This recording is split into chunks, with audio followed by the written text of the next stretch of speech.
Hi, my name is Andy Gillham. I'm a retired 67-year-old HR guy who has recently been cursed with rectal cancer. In fact, it was diagnosed in November 2018, by which time it had advanced pretty significantly and it's a stage 4. Um, Clearly, this is a situation I'd rather not find myself in, but it's actually given rise to some interesting outlooks on life.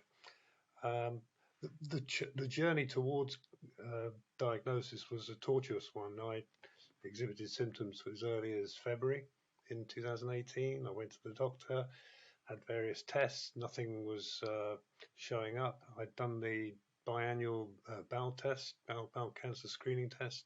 Nothing showed up on that.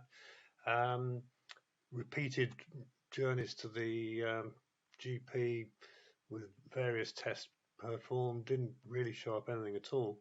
And it was only when I funded my own colonoscopy that it very immediately became apparent that I was fairly sadly afflicted. The cancer had gone from the rectum around various organs of the body, mainly the lungs. And when I went to see the oncologist in when was it now? Yes, October, November 2018. The rather humorless young man told me that I had 12 to 18 months to live.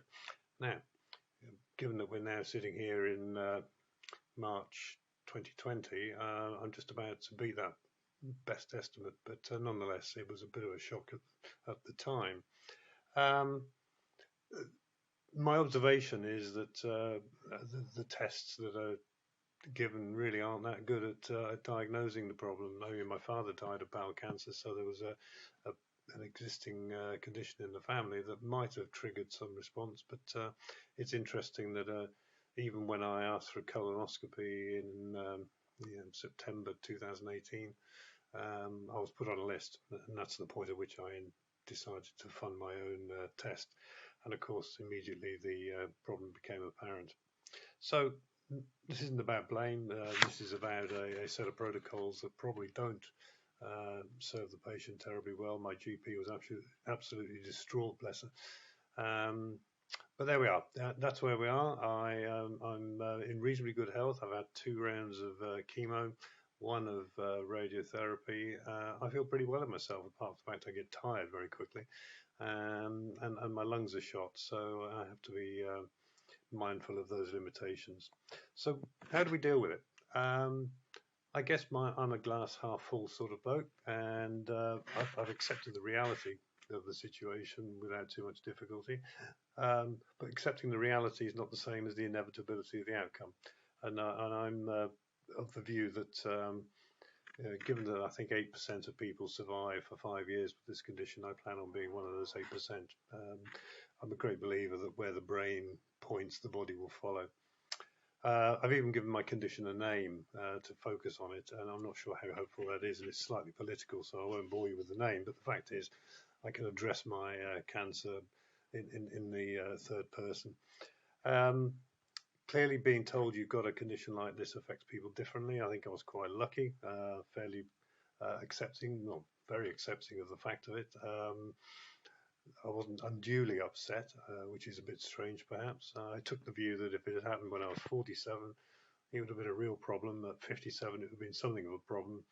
But at 67, I'm financially set up and everybody's looked after. So not such a problem, although clearly a regret that I won't be able to do all those things that we'd got planned. What do you do when you get faced with a diagnosis like this?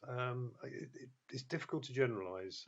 I've been able to rationalize it fairly readily, but for sure you've got to stay as active as you can physically. I think if you don't, then there's a real danger that your body will let you down in other areas. So keep as active as you can within your capabilities. There's no point killing yourself every day because you won't sustain it. The other thing you can do, of course, is to get your affairs in order. I did have a conversation with my oncologist and suggested that it was a better problem to have than a car smash. And given his lack of sense of humour, he didn't really quite get that. But I think it does give you time, and you do take that time to get things sorted out, which I've managed to do. You have to accept your limitations and work with them, work to your potential. Push yourself to a degree so that you are operating at a point where you're pushing the boundaries a little bit. I think that gives you a sense of purpose. Some days you have to actively tell yourself not to quit. I mean, there's no doubt that some days are better than others, and you do have dark days, and you have to actively engage your brain to say, I'm going to get through this thing, okay? And you're talking to yourself, which gets some funny looks sometimes, but the fact is, you do have to actively engage intellectually with this thing and tell yourself that you're going to come through it in some way, shape, or form. And that doesn't just happen by accident. You have to actually actively pursue that and tell yourself, yeah, I'm going to get through this.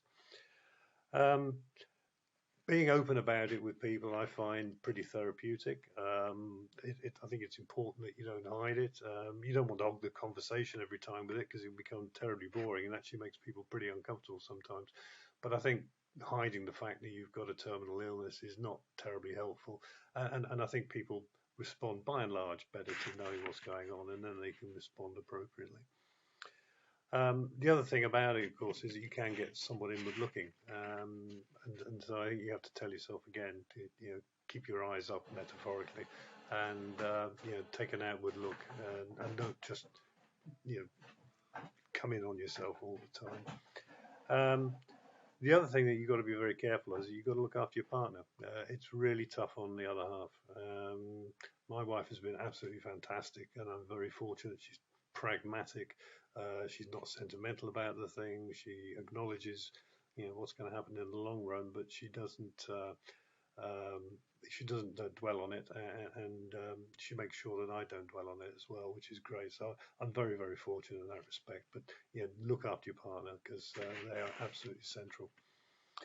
The other thing is, the things you can do change. I mean, if you've been used to working and you can't work any longer, then you're going to have to find things to fill your time, find new interests, do things, set yourself challenges, and make sure that you don't just sit there watching the telly all day, because sure enough, if you do that, then you're pretty much signing yourself off, and the end will come sooner than later. I think having dark humor is perfectly acceptable. I'm fairly robust about this sort of stuff, and so maintaining a sense of humor around this thing is quite important. It sometimes shocks people who are around you, but I think it's good for your own psyche to deal with it with a sense of humor. The other thing I think you need to do is to set reasonable milestones. Clearly, 20-year goals are probably not a good idea, but I think it's helpful to have 3 and 6 monthly goals to set and achieve and tick off as you go by. I'm planning to celebrate on April the 18th, which will be the 18-month point, which was the best prognosis I got, and I'm in reasonably good shape, so I think I'm going to beat that. So set yourself goals, set yourself things to achieve, and then be prepared to push for those. The other thing you need to be prepared for is setbacks, of course. I've been quite fortunate. The treatment's gone well. There have been some side effects, which I won't dwell on, but the fact is they've not been too bad. But disappointments. We've had to cancel a whole load of holidays, which we got booked as part of the bucket list agenda. This coronavirus thing has really put the mockers on that. Sad, of course, and frustrating, and whether we'll be able to take them once this thing passes is anybody's guess. But they've gone on the target list for the end of the year, so hopefully I'll be in good shape for that. So that's it really. Be accepting of the condition, but not of the outcome. Set yourself goals. Be prepared to push yourself a little bit. Set new goals that are consistent with your abilities, and don't dwell on it all the time if you can possibly avoid it, because you'll drag yourself down. That's about it, really. I plan on being around for a little bit longer, and if the chance arises, I'll do another one of these and prove that I'm still here. Good luck.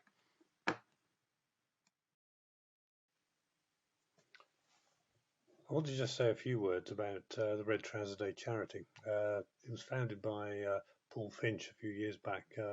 He having had and survived bowel cancer, It's a great charity. It's one that I'm supporting actively, given my situation, and I would commend anybody who is at all interested in this area to check out the website and see what Red Trouser Day is all about. For myself, my particular interest is in early diagnosis, which is a key component of the work they're doing, but it's doing other work as well around uh, the psychological benefits of support groups for people suffering from cancer. So it's a great charity. I commend it to everybody, and if you can contribute, then of course we'd all be terribly grateful. Thanks.